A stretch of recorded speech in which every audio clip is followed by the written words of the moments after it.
Sana doon kalas nandigarilyo sa alang-alang para kinuha ka namin doon sa presinto. Tingnan natin kung totoo nga yung ano nila. Bawal pala doon. Ang totoo.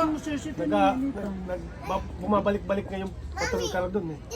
Ganun. Kasi alam nilang may lamay eh. Baka daw may mahuli sila nag-ius eh. Wala silang mahuli na. Kaya naman gusto ko. Pwede ka manigar doon sa loob lang. Pero totoo talaga bawal. Ang galing naman. Walang naninigaral. Bibili sana ako sa labas. Ba't lang naninigaral? Huwag na lang. Baka Baka masampulan. nagtanong ako. Donate ka pa ng 500 sa ano. Sapa. Pwede ka daw manigaral. Pero sa loob lang. Huwag ka daw magpakita. Yan. 500 first offense. Mamumulot ka ng ano. Maghahanap ka ng Pahanapin ka nila. ng mga Ilan daw? try tapos yung magkano pa sa'yo, sasama-sama yung ano pa, nakakulong. Tingnan natin sa alabang. Oo nga. Dati nag-aaral. Utusan yung mga pulis yung nakakulong na bantayan ka na makahanap ka ng ano.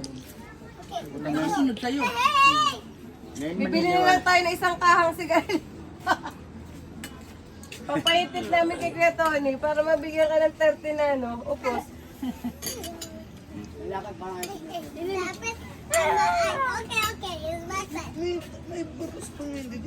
Maganda ng lugar natin, ante. Sabi ko nga sa'yo, di ba?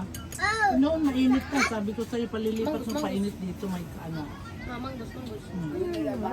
Di ba lang sila mainit? Ano, mabaling ka na ito. Hindi, kasi Sa doon kita. Sabi ko si Joy, dadalhin daw to doon. Sabi ko wag na Joy dito maganda sa init. ano ko siya, pwede ba dito? Oo, pwede ka na lang. Yun na, ang layo na ako, no? Init, layo pa.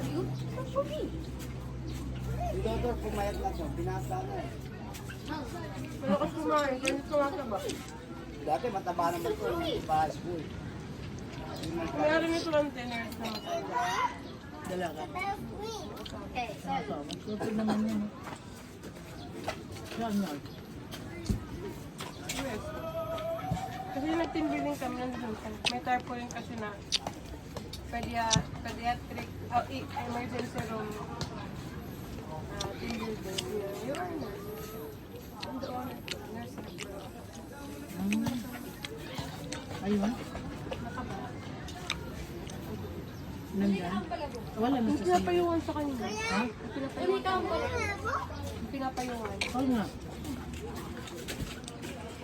Kasi lang na siya sa Amerika. Kasi nurse din ako. Ang daw na